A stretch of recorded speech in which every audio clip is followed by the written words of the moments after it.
Everyone, আশা করি সকলে ভালোই আছেন। তো আমি ভালোই আছি। হ্যাঁ, আমি ভালোই আছি, চিন্তা করেন না।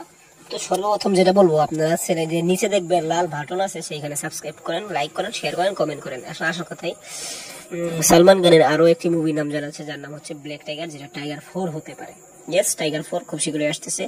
আমি এখন বুঝতেছি না, এদিকে আসতেছে যে বাজরাঙ্গি ভাইয়া 2, তারপরে যে সঞ্জয় দত্তর সাথে আরেকটা, আবার ডাবল।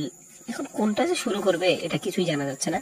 তবে তার মধ্যে ব্ল্যাক টাইগার, বাজরাঙ্গি ভাইজান 2 এবং জাঙ্গা রামান নাকি কি জানি, সেটাও হতে চলেছে।